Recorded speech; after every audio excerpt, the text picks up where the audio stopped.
Yun, magandang araw po sa inyo lahat. Welcome po sa panibagong reaction video dito sa Makapili TV. Ngayon ito ang pagkikwentuhan natin, itong si Boy Dila ng San Juan. Nung nakarang piyesta, yung Wata Wata Festival, doon naging controversial tong taong to dahil sa yung gesture niya nung panahon na siya ay nambabasa ng isang rider na nakiusap na sa kanya dahil daw may meeting yun pero binasa pa rin niya at yun nga, padila-dila pa siya, so parang proud na proud pa siya sa ginawa niya. So after nun, naging viral yung mga abiriyang ginawa, yung kumbaga yung naging negative effect nung Wata Wata Festival, yung Fiesta ng San Juan. So nagkaroon ng maraming negatibong mga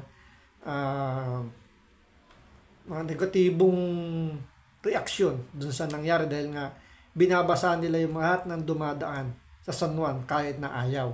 So pinatawag ni Mayor Francis Zamora yung nanawagan siya na mag-complain yung mga naabala. So merong isang rider doon na nagreklamo na sinampahan ng kaso yung nambasa sa kanya dahil nasira yung cellphone niya. And then ito si Boy Dila nanawagan si Francis Zamora na kumbaga pinahunting niya. So right after niya ipahunting si Boy Dila, tapos na-stress na si Boy Dila dahil nga kung ano na rin nakukuha niya mga pagbabanta. So dumutang na siya. So ang sabi ni Mayor Zamora ay inaantay niya kung may magsasampa raw ng kaso sa kanila para mapapanagot itong mga lumabag. Kasi may city ordinance pala sila yan sa San Juan pagdating sa piyesta na hindi nila pwedeng perseng basain, hindi sila pwedeng manira ng mga gamit ng mga dumadaan. So, pinaalala ni Mayor Zamora na may ganun silang ordinansa. So, nag-aantay din sila ng mga magreklamo para mapapanagot yung mga sumablay, yung mga umabuso doon sa piyesta na yon. So, after na 'di ba lumutang na si Boy Dila, nanawagan siya sa rider na kumbaga parang humingi siya ng public apology na gusto niya makapag-sorry ng personal at willing siya magbigay ng regalo. Pampalubag-loob ba? Parang peace offering. So magbibigay daw siya ng helmet tsaka ng kapote dun sa rider. Ngayon, ang inaantay naman ni Mayor Zamora ng San Juan ay mag-file ng kaso yung rider para mapapanagot itong si Boy Dila.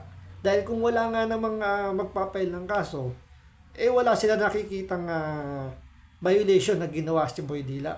So, magiging problema na lang ni Boy Dila kung lulutang yung rider at magsasampa ng kaso. Kaya nga nag-public apology na kagad siya para baka sakali na lumambot yung rider, hindi na siya kasuhan, so ligtas na siya.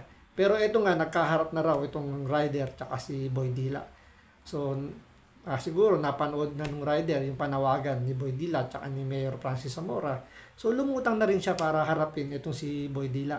So, panoorin po natin itong balitan to. Pero bago ang lahat, kung di ka pa nakasubscribe sa Makapili TV, baka pwede naman pakipindot yung subscribe button at the same time, palike na rin ng video. Wala namang pong bayad dyan So, pindot na. So, ito panoorin po natin itong balitan to.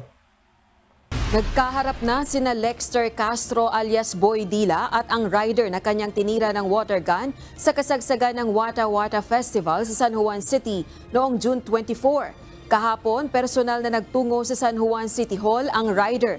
Ang tangkad dito ni ni Mayor Francis Zamora, late yung dalawa Sabagay, dating kasing basketball player.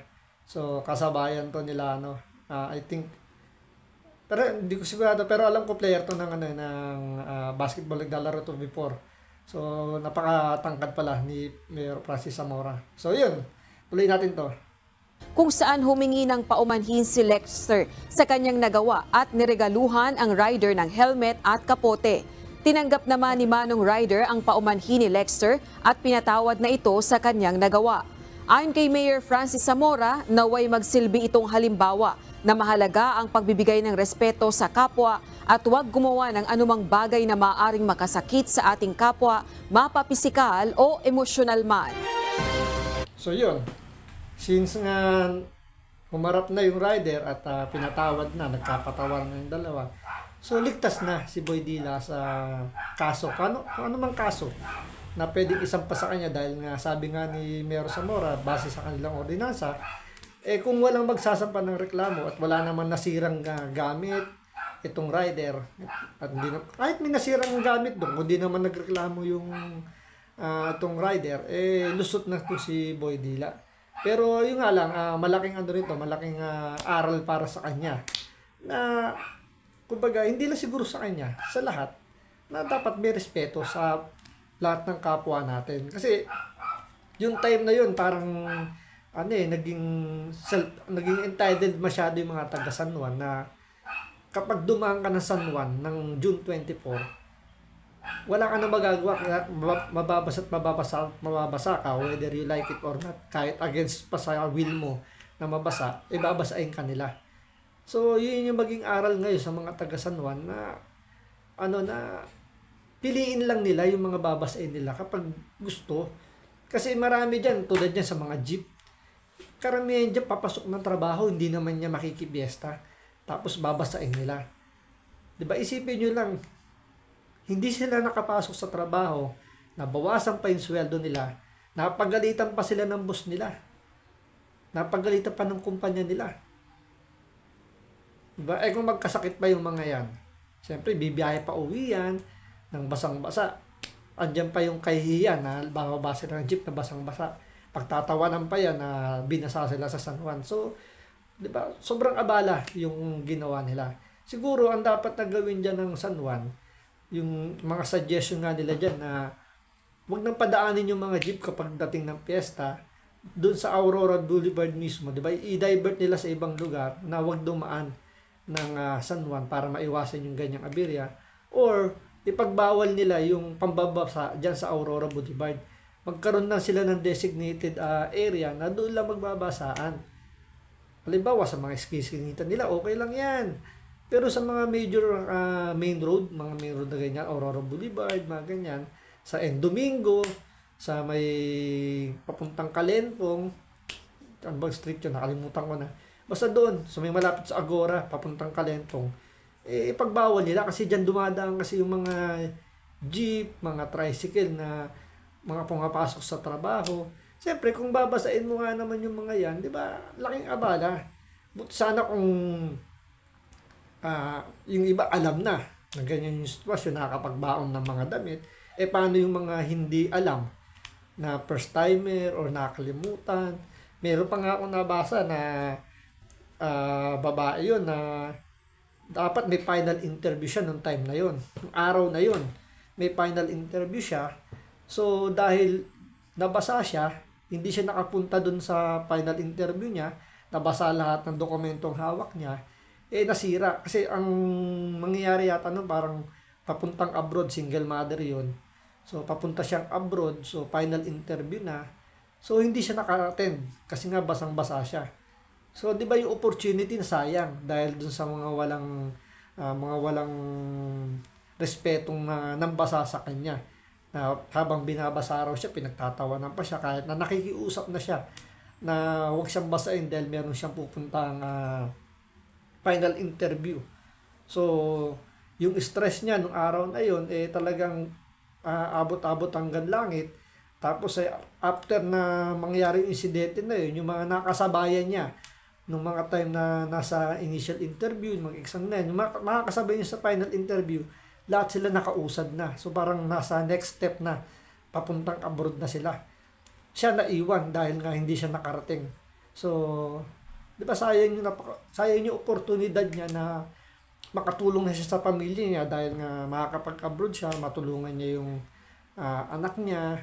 So, nasira lahat yung plano niya dahil sa mga walang respeto nung panahon na nagpiesta yung San Juan. So, sana maging aral yan, yung nangyari kay Boy Dila na irespeto. Diba? Irespeto at ipaalala lagi ng LGU ng San Juan na meron silang city ordinance patungkol dyan sa piesta na yan. So, para maiwasan na yung ganyang insidente kasi ang daming negative comment ang na-receive yung San Juan dahil dun sa nangyaring pambabasaan ng kanilang mga mga nasasakupan nila na wala na sa lugar. Dati nga gumagamit pa sila diyan ng mga tubig kanal eh. Yan yung unang naging problema nila diyan, gumagamit ng maruruming tubig. Kaya sila naggawa ng mga city ordinance sa ganyan. So, ngayon na hindi na nga gumagamit ng ganyan maruruming tubig, pwersahan naman sila ng babasa. Andiyan yung meron pa nga ako napanood, inakyatan yung hood ng sasakyan, ng taxi, inuga-uga. Yung ibang mga truck, binubuksan yung pinto, binabasa. Siyempre, ang hirap pa yung magpatuyo ng upuan sa loob ng sasakyan. Yung mga truck pa na yan, may mga electronic pa sa loob yan. Kung mabasa yun, di nasira. Yung mga driver pa yung pagbabayarin dyan ng mga may-ari ng mga sasakyan na yun. Diba? Isipin nyo yun. So, hindi naman lahat yung makakasuhan. Kasi hindi na mag-aabala yung ibang naperwisyo dyan na mag-file ng kaso. Siyempre, nawalan na nga sila ng kita nung araw na yun, naperwisyo na sila. Peperwisyo pa sila sa pagpapile ng kaso. Siyempre, hindi na naman sila papasok sa trabaho. Dahil, uubos na naman sila ng oras dyan. Dahil, siyempre, ilang hearing yan. Buti sana kung babayaran ng San Juan yung araw na hindi nila ipapasok at ipagpapaalam sila doon sa mga boss nila, siyempre. Kaya nga kinuha sila ng mga kumpanya na yun dahil kailangan yung serbisyo nila. Kung hindi sila papasok, so paano na yung trabaho nila mapapabayaan? So pwede silang tanggalin. Kaya nga napakalaking abala yung ginawa, hindi lang yung araw na yun. At kung magpapel sila ng kaso, sana bigyan din nila ng ng adjustment din yun na magtalaga sila ng mga tao doon na magsisita doon sa mga abuso doon sa pag-piesta nila. So, damputin nila. Kasi may napanood pa nga ako ng pulis. Sinisita na yung mga nambabasa. Anong ginawa nila sa pulis? Binasarin nila. Yung pulis walang magawa. Nagalit lang. So, buti na lang yung pulis hindi na aning. Kung naaning, pinagbabaril na lang yung mga nambasa sa kanya. Di ba? Napaka-risky nung ginawa ng mga nambabasa na yun. Ultimong pulis, hindi nila binigyan ng respeto, hindi nila iginalang. So sana yun, maging malaking aral yan kay Boy Dila at sa mga taga San Juan. So maraming salamat po sa manood. Ingat po kayo. God bless.